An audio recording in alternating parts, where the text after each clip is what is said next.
بسم اللہ الرحمن الرحیم۔ 10ویں بات جو میں بیان کرنا چاہتا ہوں، رسول اللہ صلی اللہ علیہ وسلم نے ایک بات بیان کی جو اللہ کے ہاں بہت محبوب ہے، لیکن اس محبوب بات کے ساتھ ایک اور اضافہ کر دیا، اور اس اضافے کو بیان کرنے سے پہلے میں آپ سے پوچھوں گا، جی چاہتا ہے آپ کا مسجد نبوی جانے کا؟ تو بخل کس چیز کا؟ کہو اللہ سب کو لے جائے، اور اپنے بچوں اور والدین کے سمیت لے جائے۔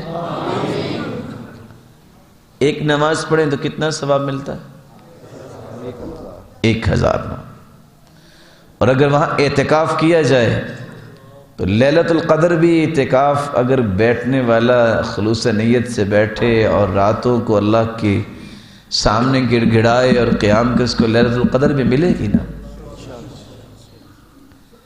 چلو میں ایک دوسرے انداز سے پوچھ لیتا ہوں، اللہ کے رسول صلی اللہ علیہ وسلم اگر پورے رمضان کا مہینہ نماز مسجد نبوی میں پڑھیں اور 10 دن نہیں پورا مہینہ اعتکاف کریں، پوری کائنات کی باتیں اکٹھی کر لیں، اس اجر کو پہنچ سکتے ہیں؟